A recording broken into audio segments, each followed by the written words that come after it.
So coming up now is our second, what we call Fireside Chat of the day. It's going to be around about culture. Now, I can say from a Breathe perspective, I'm very lucky to work at a company with just incredible culture. It is 100% employees come first. And we're really, really grateful for that. And over the last 18 months, of course, it's adapted, it's changed. But it's consistently held that strength and belief that the employees are incredibly important. So, Jonathan, you've put that in place over the last decade or so. We're going to miss you, of course, but the culture you've put in place is absolutely phenomenal, so thank you. But, of course, there's many organisations across the UK which are maybe struggling or looking to improve on that or are looking for ideas to develop their culture a little bit further. So please welcome to the stage Steve Stark, Sally Pritchett, Sean Sweet and Jane Van Zyle. And we are going to be discussing with Rachel King, our incoming GM hosting, regards building stronger company culture. So please come to the stage. Guys, give them a warm welcome. And I'll let Rachel take over. After you. Got to sit in the right seat, Sean. Sit there. Is that right? Jane. Fine. I'll go. Sorry. So This is now so you know. helpful. All right. Do you want to be in the good? So I should go here. Wonderful. Okay, yes. Thank you all very much. So what we're going to do this afternoon is kind of talk about a little bit how cultures can be developed to bring out the best in people. And we'll also have a look at what the tools are on offer to measure engagement. We'll go a little bit. So first of all, it'd be good to be able to introduce the panel. So do you want to go along the line? In order, yes. As you've got the mic. I've got a mic. It's not very inclusive, is it? Anyway, so I'm Sean Sweet, co-founder of Blend Marketing, and we're based out of Reading. We do a bit of work with Breathe. And I'm Sally Pritchett, and I lead a company called Something Big, which is a creative communications agency, and we help a load of large organisations and smaller ones with their employee engagement. And I've worked with Breathe and had the honour to know Jonathan for about, I don't know, too many years. Since these conferences used to be very small. And I'm Jane Van Zyle. I'm Chief Exec of a charity called Working Families. We do three things. We provide a free legal advice line to working parents and carers who are struggling with issues at work. We work with, again, large employers. We have about 160 employer members who come to us to help them create, build and sustain flexible and family-friendly workplaces. And we take those two views, what we know works from employers and what we know is not working, from what we hear from our working parents and carers who call us on the legal advice line, and we use that to push for positive policy change and to try and influence government. And, very importantly, we use Breathe HR, and I love it. See why Jane was asked. My name is Stephen Stark, and I am, here today I'm talking about advice sheets, so you might have seen me in my gang, which is all about a better way to do 360 feedback. But we built that tool ourselves because we couldn't find one that did it. And my other thing is called Then Somehow, and that's a consultancy. It's all about how do you change behaviours? How do you change cultures? It's all the messy stuff, isn't it, really? And you can talk about it, but how do you do it? And I'm really interested in working with organisations about what can you practically do that will change what people do, change how they feel, and might then alter the culture of the place. And we do that for small organisations. We've worked with the guys at Breathe, but we do it for big organisations too. And I've got a great project I've just started with a university, Nottingham University, and they're looking at their research culture. And that's very exciting because we're going to be able to, it's going to cross the whole of that organisation. And it's messy and complicated and confusing, and how do you even begin? And I don't know. I've got to find out. Lovely, thank you very much. So I would say I've got sort of my questions to go through, but I'd love to make this interactive, so do feel free to jump in with any questions that you've got as we go along. So let's kind of take a step back for a moment and think about actually what do we mean about culture and why should leaders care about it? Do you want to start? Sure. I didn't used to worry about culture at all. I just used to think it would take care of itself. And then I lost my hair. So actually, I discovered that you do need to influence it by doing certain things. For me, culture is not just about people, it's about systems and processes and the way we work together and habits and the things you do outside of work and the glue that keeps us all together. So culture, and that's why every company is unique, basically, because cultures are really formed and grown over time, and they're never the same. So it's what you do, it's the little things, some of the big things as well, makes a big difference to the overall culture.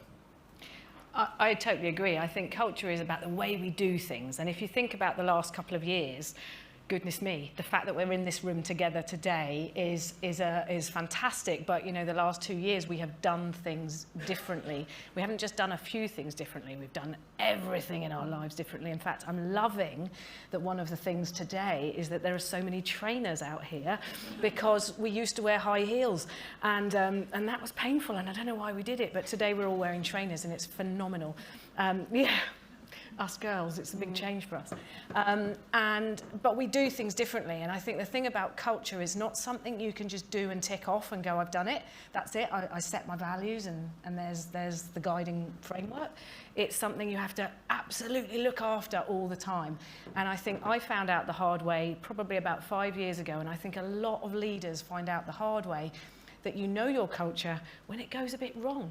Sometimes it goes a bit off-piste and you get a little bit of a toxic culture, or things go a bit wrong, or a change can land badly, or you know, you could do a merger, or you could do something that changes the organisation and your culture goes off-piste, and that's when you really remember how important your culture is. So I would agree with you, it's the glue that sticks us together, and it's our secret weapon, actually. Absolutely. Just to echo all of that, at the start of lockdown, we had a 6-fold increase in the numbers of queries coming into us, as you can imagine. And within a very short period of time, I lost my entire legal advice team. Now, I say I lost them as if I had nothing to do with it. They all left and went to another organisation. And it was very painful relearning the lesson that actually, irrespective of what's going on in the outside world, you as the leader have got to invest in the culture and make sure that glue is alive and just constantly sticking people together. But yeah, absolutely echo what everybody else has said.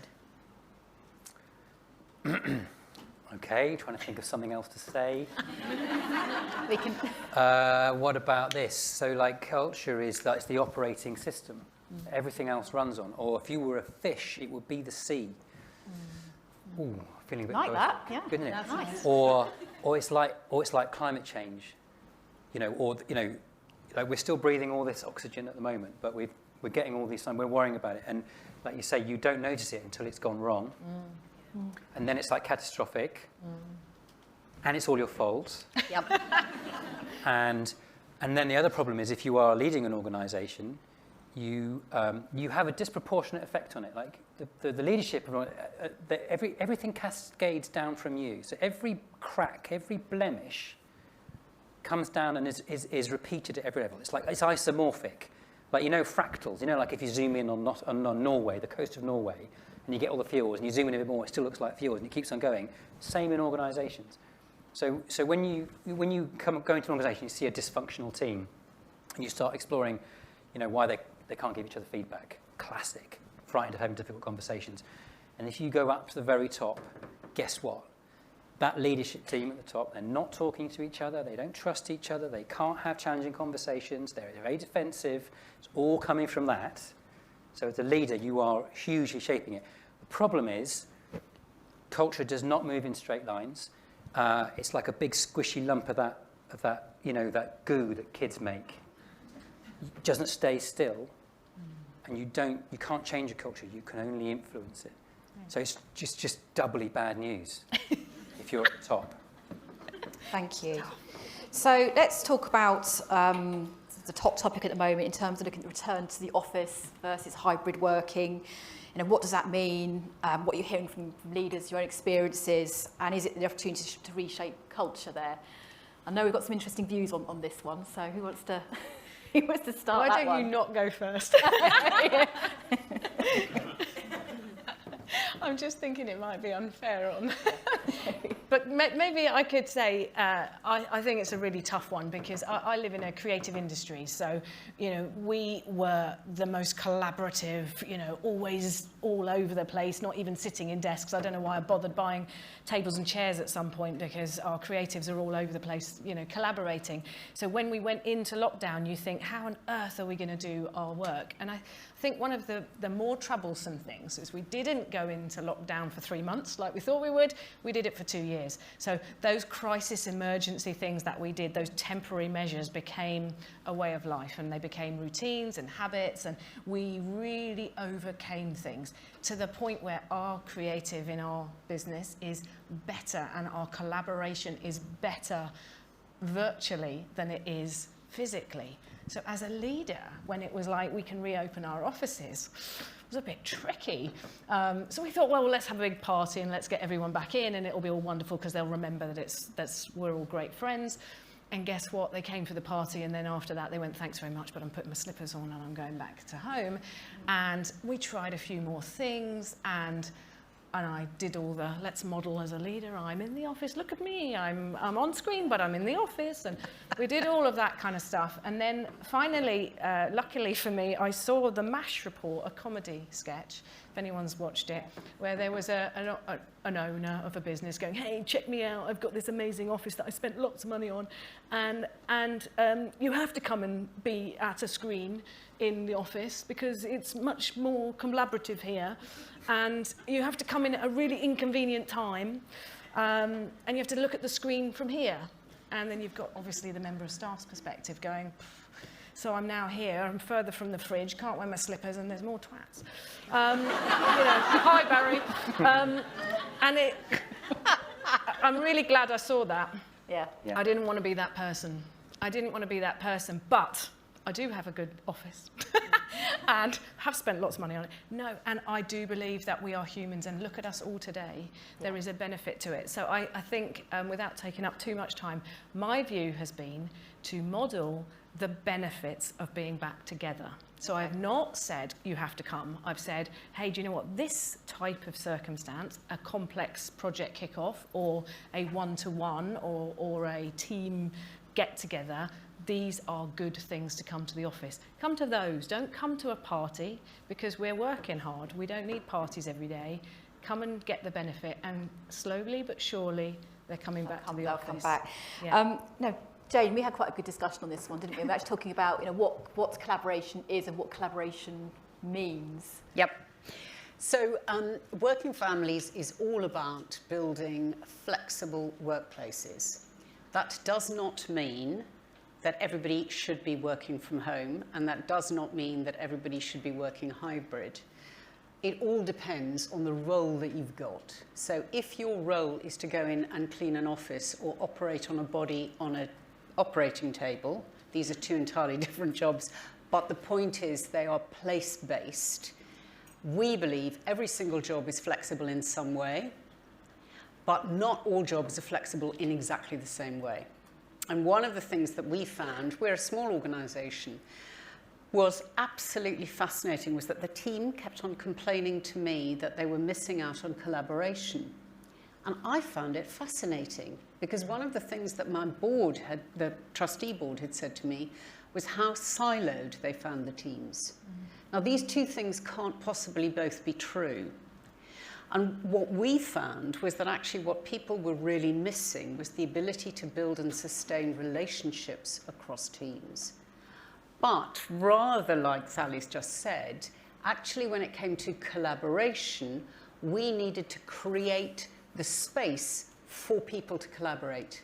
Now, sometimes we do that face-to-face, but sometimes we do that virtually. We'll set up a webinar, we'll put people into rooms, we do different things depending on what the work requires. Because for us, it's all about starting with the role, starting with the job. What is it that we need to do? And so for me, the point about collaboration was that actually it was two entirely different things that the team were talking about. They wanted to see one another and they wanted to have time to build those relationships. But actually when it came to collaboration, in terms of how are we going to grow something, build something, think through something, have those dynamic conversations, we needed to create the space to do that. And sometimes that was physical and sometimes it wasn't. So I don't think that we will necessarily be more creative or more innovative or more collaborative if we are all in the same space, if we're not putting the effort into making that collaboration work. Yeah. But at the same time, Yeah. God, I want to be in the same room as people sometimes. And sometimes I really don't. Yeah. Absolutely. I think there's something in that about two things I'm thinking. One's like intentionality. So if you're going to go in, so I was chatting to a client yesterday, and she's like, "Oh, people, they're moaning, they can't get any work done, it's too noisy." So why are they doing work that they could be doing at home in the office? You're going to come into the office, do something that you could only do in the office, and choose the most appropriate task to the space that you're in, or the space to the task. So, and again, that thing about collaboration, it doesn't matter where you do it, you just need to understand what we mean by it and be intentional about the mechanism. It's nothing to do with place. Then the other thing I was reminded of was, if you come across the idea of intrinsic motivation, and there's three things, right? It's autonomy, it's connection, and it's competence. Or there was a book that was really popular a few years ago called Drive by a journalist called Daniel Pink, and I think he called it Autonomy, Mastery, and Purpose. Same thing, different flavours. But the autonomy one struck me as interesting. I was chatting to someone about people not wanting to come back in. People are taking issue at the fact they're losing their flexibility, and then we talked about it. It's like it's not that they're losing their flexibility. It's that they're losing their autonomy, their freedom to decide what they wear, or where they work, or when they work. And there's an inference that suddenly you don't trust me anymore. There's a lot of kind of management theory that assumes that everybody wants to take the mickey and shirk off and get paid for doing nothing. But my experience is that most people work more hours than they are paid and care passionately about getting the job done. So why do we behave as though they're trying to trick us? Why do we put all these processes in place that suggest we don't trust them? I'm not sure about that. But the hang on, there was the one about connectedness. I think that's really important. And because that's what your team was talking about. We feel disconnected. We're not creating the space. We're too busy talking about tasks. How many meetings do you have? Do you have those meetings where everyone kind of meets on a Monday morning and they're really dull because everybody kind of has to justify what they did last week, and there's this really boring list of I've done this and this, I'm going to do this, and you're like, this is so boring. None of this is relevant. And now I've got to come up with a load of stuff, otherwise I'm going to look like a slacker, So you just talk. So anyway, but what you really want to do, and this is tricky too, because I've seen it go the other way. What did you do this weekend? Come on. I was chatting to her and she's like, I'm so tired of starting Zoom calls. And then oversharing because no one's talking. But somewhere in the middle, there's a bit around actually connecting with each other and being interested and actually recognising more of the person. It's like Vanessa was talking about belonging this morning, and that's about forming relationships with each other. But that seems like a very unprofessional thing to do, and it doesn't seem like the domain of work, does it? I think that's wrong, actually. Yeah. Sean? Get back to the office. I don't know what they're talking about. I think before lockdown, COVID and all of that, we were totally work from the office. I mean, if someone wanted to work from home, it was a rarity. And it was because a fridge is being delivered or they're at the dentist or something. And after COVID, hybrid working makes absolute sense. But the idea of trying to build a culture when half of your team are working at home and half of your team are working in the office, it's impossible. Culture's like Velcro. You need lots of connections. If everyone's working from home, it's very surface level. And I don't think you can really build those connections through Zoom, through Teams. Everyone's sick of that. What do you prefer, an event like this, or do you want to sit on Zoom and go to an event? It's much better in person. You can be more collaborative in person. If you want, we work in, we have designers and developers and writers, and some of them are introverts, but we drag them into the office kicking and screaming, and actually they're starting to get into the spirit of it again. If they need to talk to someone about something they're doing, they can just call them over, have a look, rather than go, can I put some time in your diary? Oh no, I'm busy then. people who want to just work from home because they are just as productive from home, yes, you might well be on your own, but that's an individual. But as a business, as a collective, you know, how are you operating then? You need people to be together to make better decisions, to do better work, to get the spirit going. Otherwise, as I've always thought, if everyone works from home, then I can hire people from anywhere. It doesn't matter anymore. But actually, we want people to be together. So we've asked people to come back 3 days a week. I really like the idea of having everyone come back for the same 3 days, though. That was mentioned earlier. Yep. I think that's a really good idea. Because at the moment, people come into work and then they get on Zoom anyway because the other person they need to talk to is at home. So that might be one for the old diary. But, you know, I think just purely remote doesn't work. Some hybrid, absolutely perfect. Okay. And I just want to take a little bit of issue with that, Sean. Yeah. Because Here it comes. because so there's a danger that you're being lazy, that you are. I'm being deliberately controversial because, you know, I'm not really cross with you. But so the danger is that we rely too much on being together to make everything work. But I've spent a lot of time getting paid to go into places where people work, you know, physically together, and it's rubbish. And they're not having a great time despite them being together. And my observation is that, you know, where things were difficult during lockdown, the cracks that were already there got bigger because actually those groups of people just weren't really able to have the conversations they needed to have. They were just papering over stuff. And they weren't doing the work of thinking about being intentional about culture. There's that, you know, the thing about, there's lots of, you know, the water cooler moment. It's come up a lot, hasn't it? Oh yeah, you know, we need to get back in the office so that we have water cooler moments and these kind of wonderful serendipitous, you know, coincidences. I'm like, really? So you're telling me your entire innovation strategy is people randomly bumping into each other and thinking, that doesn't sound like a great strategy. Maybe you want to think about that a bit more. So just, you know. It's not just about, sorry, Rachel. No, carry on. It's not it's not just about the work, is it? You know, at the moment, our developers will talk to our designers. Our developers won't talk to our writers. But if they're in the office, they all collaborate. They all get to see what other people are doing in their roles. They have more empathy for one another. You can't have that when you're only dealing with certain people within the business. And of course, you get fragmented areas when everyone's working from home. They're only going to have stand-ups with their team. They're not going to see people from outside. Whereas if you have a bunch of geeks who want to play Dungeons and Dragons, they might be from a number of different departments, but that's the thing that keeps them together. Other people, like me, like to go to the pub and get pissed. Now, I might do that with lots of other people from different departments, but you can't do that through Zoom, can you? Well, we tried, but didn't well. But you can play Dungeons and Dragons through Zoom, I discovered. Yeah, you probably can. Yeah. Yeah, So, I and I think the I say, Jane. yeah, shut up now. Yeah, for me, it's all about what does the job require. So, and partly, it's also about size, I guess. We're a smaller organisation, but we set up 2 water cooler opportunities during the week, 10:30 to 11 on a Tuesday and 2 to 2:30 on a Thursday. And everybody's invited to come in, work talk is banned. And initially, it was, oh my God, dragging people there. It was like, come on, guys, it's 20 minutes. They love it now.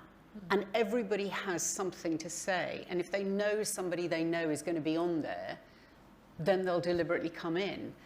But in terms of work, it is absolutely, for us, it's about what does the job require? What can you best do where? And absolutely, there are going to be times when face-to-face is going to be the thing. And like you, I'm a bit of a, you know, I like a drink. So for me, that is not the same as sitting on Zoom. No. But Getting drunk on your own. exactly. Yeah. You know, I can do that. I don't need to do that, you know, with other people watching, really. But for me, this business of if you have to go in 3 days a week, I completely agree. There's no point in going into the office if you're going to have a Zoom conversation with somebody who's not there, unless, of course, they're in the middle of the Atlantic. But even so, there are things that you can do around the work that you need to get done. Again, bringing in that word intentionality. What is it that we want to do? how are your writers talking to your designers? Why are they only doing it in that workspace, face to face? What's getting in the way of them doing it in other ways? Just thinking about sort of a leader's role in this new world of hybrid working. Should they always be on site? I think Sally kind of talked about this a little bit already. Or should they be modelling, what hybrid working looks like? I was Sally? actually going to talk about leaders as Great. the next thing, because I think the lovely thing about us all getting quite fired up about this is that actually the thing that it needs the most, and it's putting pressure on us, is leadership.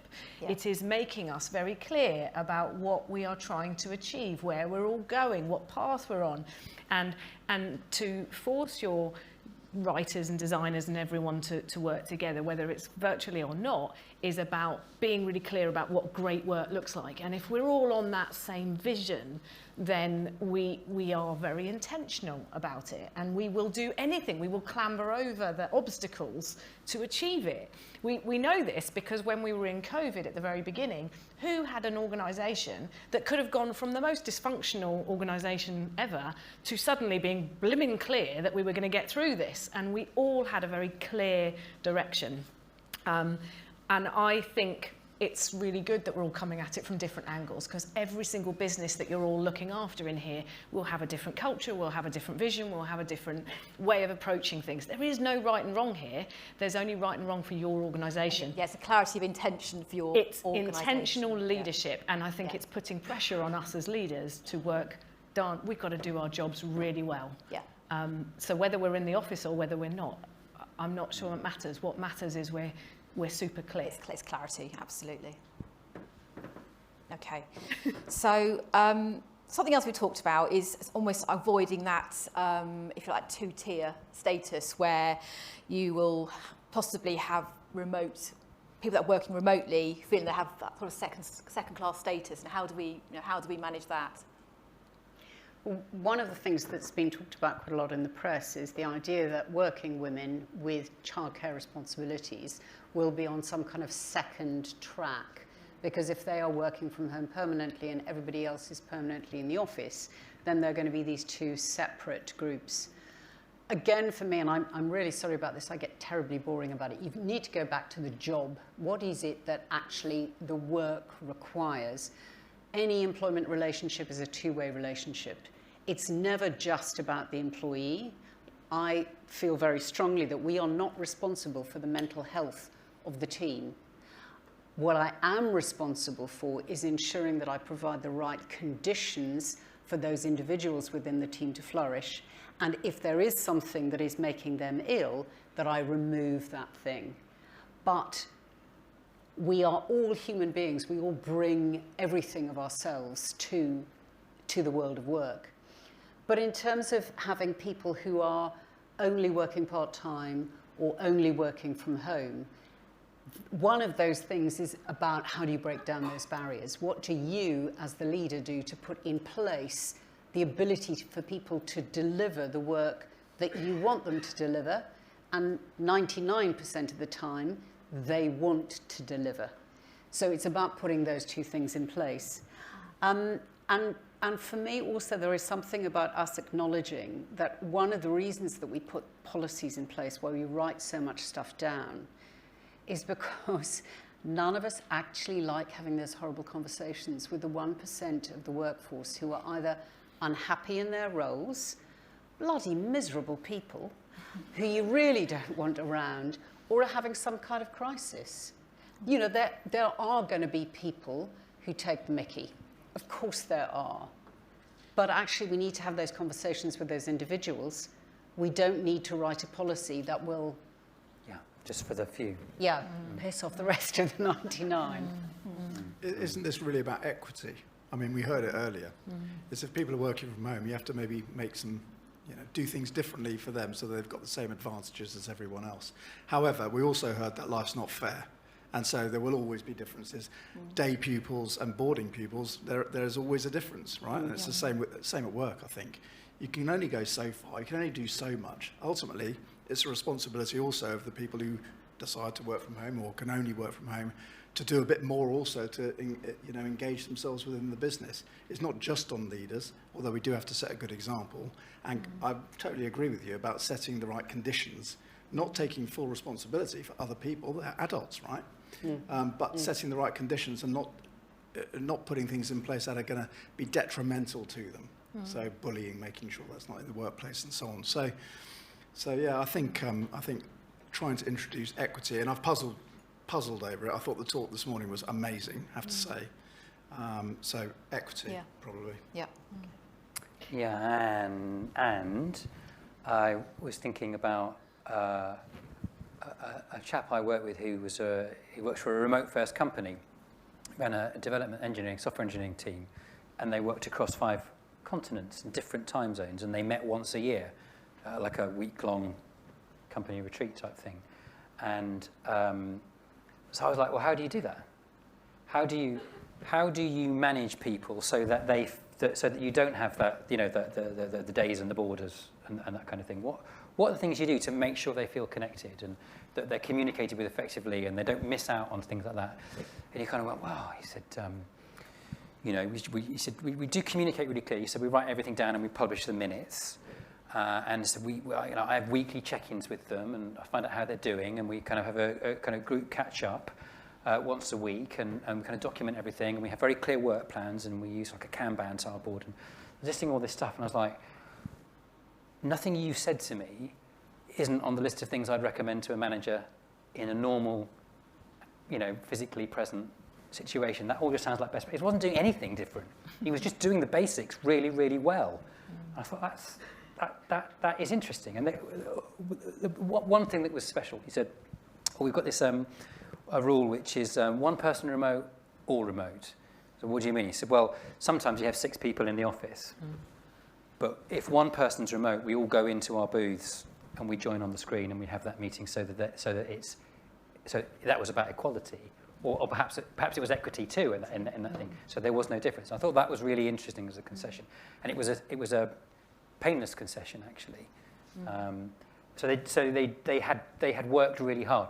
I'm not saying don't go in. I'm just saying what I'm saying is you don't have to, and don't think that that's the answer. The answer is thinking about it, and there's always a solution. Yeah. Probably involves talking to everybody involved. I'm just going to add one thing very quickly. I think a lot of people will understand this. Furlough. So we had a situation where businesses had maybe half the team, let's just say half the team on furlough at one point and half the team not. And if you had to lead a business or be part of it at that point, it was incredibly divisive. I've run our team as a one-team kind of culture for a long time. And then suddenly you had people working so hard because they were doing the jobs of 3, and people supposedly sunbathing because they were on furlough, being paid. This is when I realised how you can have 2-tier, and how on earth do you manage that as a leader? And it was about compassion, it was about our values, it was about continuing to be one team and really talking through with both parties how each other felt, because those that were supposedly sunbathing and having an amazing time were actually crapping themselves that they had no job at the end of it, and they were not kind of sunbathing, they were actually Fretting. begging to come back to work and lost their sense of purpose. Identity. Really lost their identity. So we're having a very traumatic time. And the others were obviously working really hard and having a difficult time. So I think if we learn anything, let's go back to that time and figure out how we found our way through it, and that will help us if we have it as a 2-tier system. I know. Now. But it's about bringing that group back into the workplace. Yeah, again. it was tough. Yeah. Just moving on now to sort of got the culture framework in place. So how do we know what is working? So what do you think are the sort of most effective ways for gathering meaningful feedback? Steve, do you want to start on that one? So you can definitely survey your staff. It's probably a good idea, but you have to be really careful, because most surveys give you scores, give you numbers. I've got a problem with that, because they don't tell you what's wrong, they just tell you where you need to look. And another danger is that you create an expectation that if you participate in this, something's going to happen. And the other thing that you are missing on that is you're missing all of the nuance, and it's totally one-sided. So if you're going to do that, you need to balance it with some kind of conversation. So the best practice, I think, is getting groups of people together and getting them to talk to each other. So maybe you do the survey, and you get the numbers, and you go, right, you've got this score, we've got this score over here. And then you need to get people in groups to go, what does that mean? Does that make sense? What can you think of an example? So we do a nice little exercise, and we say, look, a really simple way in is like, tell a story, or we say on your own, tell a story, write it down, something that's really good, and then something that's not that great, and then maybe a story about how you want it to be. And then when you get them to share that in pairs. And then maybe pairs into fours, and then you can start having a group discussion. And maybe you stick it up and everyone can kind of see all that thing. And that's a really good way into a conversation.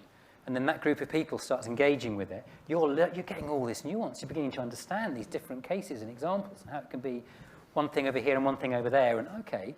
Another thing that happens is people start to propose solutions or ideas that you could put into practice. And then they're halfway there to doing it for you. And what you're doing as a leader in that is you're creating that space. So be very wary of rushing to the survey and using that to justify it. It's just the first step. And without the other bits, I think they're of limited value, actually. Yeah. Sean? We took on a director of people, if you like, and I noticed that our complaints about, people's happiness went up, and then he left, and then they went down again. So I don't know whether people were less or more or less happy, but the fact that we were accepting those, we opened the doors, we opened our arms to that, meant that people were perceived to be more unhappy than they were. We now use a system called Office Vibe. I don't know if you've heard of it, but it allows anonymous feedback to come through and comments as well. It's good because it's anonymous, they're more honest. And we can tell overall as a company whether we're, going up or going down. I think it's difficult. We've got a job to do. We're busy. I don't know if we've got enough time to sit around doing what you're suggesting. I feel like we haven't. We can pick away as long as we like at people's happiness. But actually, if we create a fulfilling company to work for, we have a good purpose that everyone can follow and understands. We're friendly, we're about the people, we get rid of the toxicity, which we've had in the past, but values really help with that. Then people will generally be more happy. You can dig in too far, I think, and it often causes more of a problem. I would say we use a survey a system. We use Great Place to Work because I really like the questions in Great Place to Work. They're very easy to understand, and you do get some of the nuances because you get a lot of feedback as well as the data. But I think that if I wander around the business or I'm talking to staff, especially newer people, sometimes I just like asking, what makes this a great place to work? And if you could do one thing to make this a better place to work, what would that one thing be? And the benefit of one thing is they have to really think, well, what would be the most important thing that you would do? And I tell you what, we talked about it with Brad earlier on, but it's not money. They don't ask for more money. They'll tell you something that's normally quite achievable. And I think the most important thing about surveys, whether it's data or anything, is just keep on doing it. Don't ever tick that list and think you've done it. Your culture can go wrong very quickly, and it does change. It goes up and down, and throughout the last 2 years, our teams have been on huge journeys, so our cultures have gone on that journey with them. It's about being consistent. Absolutely. Keep on asking those questions. Keep on doing it. Yeah. Yeah, I'm somewhere between all of you on this issue. We are 26 people. We are a charity, so we pay really badly. That's just the way it is. Funders don't really want to pay for benefits, but they want the work to get done. So for us, it's quite difficult because there's there are some things we can't do because we simply cannot afford to do them. So our pay scales are all around affordability. What we do with the engagement surveys that we do, we used to do one a year. And when I arrived, I thought, well, this is completely pointless, because by the time you know if there is something wrong, you can't do anything about it. Or it's done and dusted and the people have left.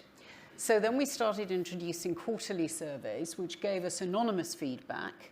But also what was most important to us was participation rates. Because actually I'm quite happy if somebody tells me that is something that they're not happy about, but at least they cared enough to tell us. So for me, that's the really important thing. And we don't have a lot of time to go into the detail, but we do have a question which says, what's the one thing the leadership team could do to improve? And what's the one thing you could do to improve? And for me, we need to have both of those questions in there, because it is a two-way relationship. We're employing people to do a job of work. They're signing up to deliver that work within the frame of our values. And one of those is being inclusive. So it is about hearing what people are saying. It is about trying to work with them to improve the workplace, but at the same time, we can't fix it all. It's not possible. People only really share their feedback if they think someone's listening anyway. Yeah, I And think so you've got to that's prove that you've heard it. Yep. And we didn't used to do that very well.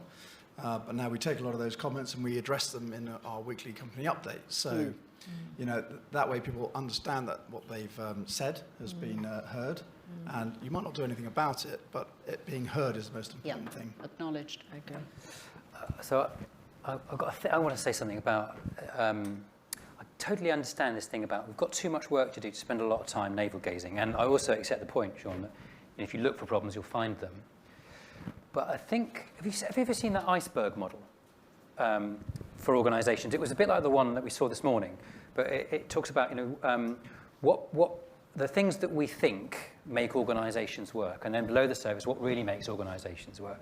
And the things above are all about strategy, you know, plans, budgets, KPIs, and kind of all this kind of all the straight line fiction of organisational life. And then below the waterline, emotions, identity, beliefs, all the messy stuff is all the stuff below. And in the professional domain, we never really go below the water. We pretend it's not there. And every now and again, the waves kind of burst up and we've got all this stuff. And organisations are really bad at talking about that stuff below the line. We just pretend it doesn't happen.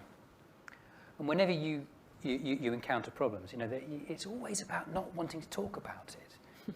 You know, you'll have teams that are feeling really demotivated. Why? They're not getting any feedback. Why aren't they getting any feedback? Because their manager's terrified of telling them that they're not happy. Right, so 3 questions, right? This is my favourite thing. It's the shortcut to management excellence, right? This is it. You don't need anything else. If you want to be a great manager, you and your team member needs to know the answer to these 3 questions. What is expected of you or me? How am I doing and where am I heading? Now, if you don't know the answer to those 3 questions, it's really hard to be effective and be motivated. And if you're the manager and they don't know what's expected of them, that's your fault. Yeah. And if you're the manager and they don't know how they're doing because you're not giving them any feedback, that's your fault. And if you're the manager and you don't know where they're heading, then you don't care enough about them and you're not doing your job properly, frankly. And if you showed that you were interested in their development and you were asking questions about what's your next job going to be? How can I help you get it? It might not be here. You might have to go somewhere else. That's cool. You know, that would be hugely exciting and rewarding for that individual. So, yeah, we might not have time, but somewhere I know that a lot of the problems we experience because we don't make time for the messy stuff and we don't practice it and we're scared of it and we pretend it's not going on and then we get into trouble. So there must be a balance there. Yeah, maybe you don't have to navel gaze all the time, but we do need to start engaging in properly communicating. Thank you. We're running out of time, so I'm going to go to the last question. And it's really thinking about, if people start looking at their culture frameworks, what would your one piece of advice be? So if I can start with you, Sean, go along. Can I go The other way. So this is one Yeah. piece of advice. Yeah, one piece of advice. Shall I start? Stop. Thank you, Jane. The most valuable thing we did as an organisation was to establish what our values are. And that, for us, is what unlocked a whole lot of really positive change. I didn't actually have a lot to do with the process of establishing what the values were. I put the framework in place in order for the team to have a conversation. And now every single person in the organisation knows exactly what those 4 values are. And we hold ourselves to account. So they're in our personal development plans, and we talk about how we're embodying the value once a quarter at a staff team meeting. And it's been the most transformative thing for the organisation, because everybody feels able to hold everybody else to account, and we feel able to hold everybody else to account. So for me, that's been the most useful thing. Yeah. I'm going to say something that I think, it's not controversial, but I think given we've got a room full of HR people, I think this is quite key. I think we can all look at most organisations and totally spot our values when they're at play, and I think that's great, and we all go, yay. But we also have, sometimes, we have some people who don't actually follow our values. Their behaviour is not on value. And where that becomes controversial is sometimes those people are your best salesperson, or the most productive, or the best developer, or recruitment's really hard for that role, or whatever. We can post-rationalise it however we like, but there are people that actually shouldn't be in our organisation but are, and we have allowed that to happen. Yeah.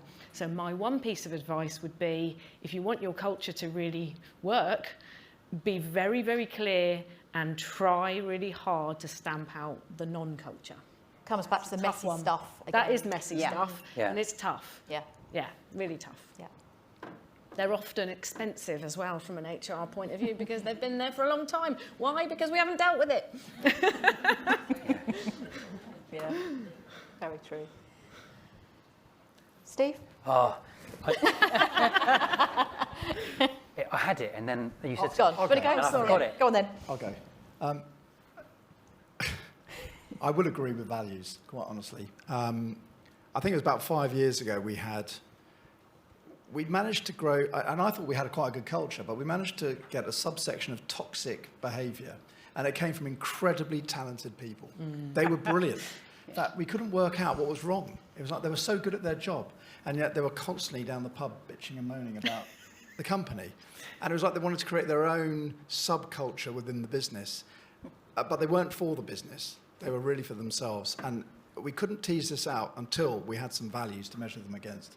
And then it didn't become just about the job. It came about whether they shared our vision in the future. And when we worked that out, they also worked it out and left. So it wasn't even a case of asking them to go. Yeah. It was the fact that they didn't fit anymore, and we kind of took away their flame.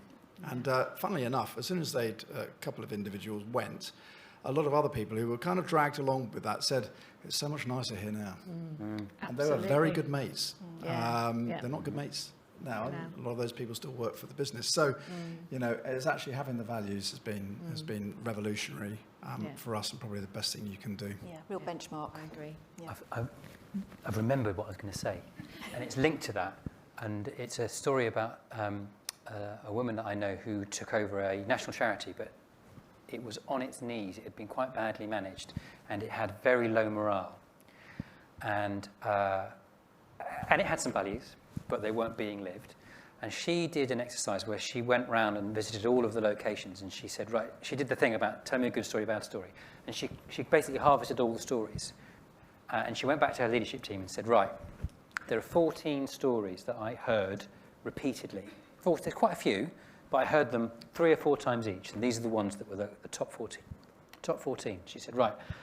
She told each of these little stories. Every single one of them was negative, and was a description of how bad things were and how bad they were and all of this stuff. She said, who's heard the story? And everybody had heard all of the stories, including 2 people who only joined 2 weeks before. So 2 weeks is all it took for these stories. She said, these stories define our culture. those people in the pub who were sabotaging, who were creating this other counterculture. They were making it come to life through the stories. Stories are an important part of a culture. That's how it's communicated. She said, I never want to hear one of these stories again. If you hear one of these stories, you have to jump on it. She said, and our number one job is to find new stories, positive stories, and be really careful about how we curate those things and what we choose to talk about. And that wasn't the only thing that turned that business around, but it was a really important part. It was the key thing. Nice.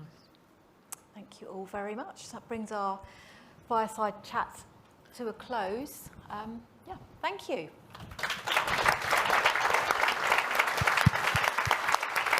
Brilliant. Thank you very much, everybody. Just before you get up, is there any questions at all from the audience? And this is where we have a dramatic pause. It's all fantastic. Lovely. Right, hang on a minute. God, I need to exercise more. It's maybe just more of a point than a question, but I'd appreciate your thoughts. So, if encouragement's part of your culture, it was just more of the point around Steve and Sean were making around being in the office or being in Zoom. Like, for example, I manage two people who, they're at the start of their career and, you know, they make mistakes as a result, which is fine. And I've really missed having that opportunity to put the sort of metaphorical arm around the shoulder. And I just think that's more effective face-to-face rather than over Zoom. So I was just wondering what your thoughts were. I'd love to say something about young people. I think we've all got a collective responsibility to the younger generation. I think that they learn by absorbing, by listening, by seeing, by observing, by that metaphorical arm around the shoulder. And I think that they're not getting that as much virtually. And I think we are in jeopardy of giving them a much, much slower start in life. And that will come back and bite us in the arse. It really will. So if there's any reason to get back into the office, it's to bring our young ones back in, our juniors, our apprentices, and everything. 100% agree. Is there a reason why they're not in the office? Well, it was originally because of COVID. It's not as much of a problem as it is now, but it's just I missed giving the pep talk, because you know what it's like. You can have that conversation over Zoom, but it's more you should have it face-to-face, because if someone's by themselves in like their spare bedroom, or something like that, you know, the call can end and then they can go back to going, all right, did he mean that, or something like that. Whereas if you're face to face, you can sort of still kind of chisel away at it. Yeah, I mean, is there an obvious answer to that? I don't know if there is, but maybe, you know, more wider group support for people, especially as they're starting out. And we certainly, at the beginning of lockdown, we introduced some cooking nights. I mean, I know it sounds ridiculous, but we were making all sorts of dishes at home while we were chatting to one another about how we were doing it and so on and so forth. But it was great, because it was quite collaborative at a time when we weren't able to see anyone at all, even family. So, you know, I don't know what the answer is, really. I think that was a terrible time and we're no longer there, thank God. And sorry, one little thing for me. One of the organisations that we work with has been doing lots of reverse mentoring, where they've been pairing, you know, the most junior, newer employees with the most senior, and trying to get the newer employees to teach the old people like me how to do things, so that you are sharing expertise, which can really help with growth. And the ability to know that actually we all muck up every day. We just try and make it a different way each day. Yeah. Good luck. Yeah, good luck. So I was thinking of those three questions. They're maybe quite a useful framework. That's what I expect of you. I expect you to get it right every time. You could do better like this, and you're going to get there. The other thing I was thinking of, you know, we're talking in very binary terms. You know, it has to be in the office or remote. But, you know, you could arrange to meet in a cafe halfway between where you live. Maybe you can't because you live other ends of the country, but maybe you could. Or, you know, or you go for a walk or something. There are other ways of doing that. That's worth thinking about. Brilliant, thank you. We've got time just for one more question, if that's all right. So I will. Thank you. I just want to sort of slightly ask and challenge this idea about going back into the office, because it kind of presupposes that it's a bricks and mortar building that you still have pre-pandemic. And I don't know if anyone else is in the same situation I've been in, where actually we were in a high growth mode before the pandemic and moved into a big office. And then the pandemic hit and we had to cut our company in half and we all went remote.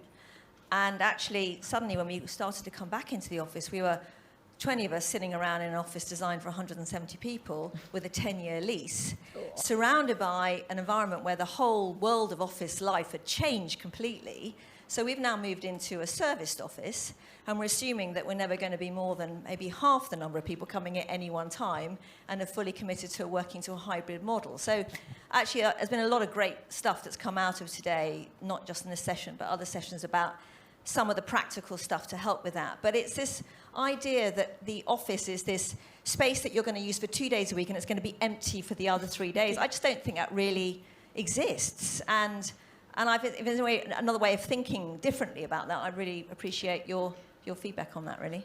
I really agree with this, in the sense that maybe we need to change our language about the office, like it's some huge panacea, and talk about in person, you know, or face to face, because that's what we're talking about. We don't have to go to the office. You just mentioned a cafe.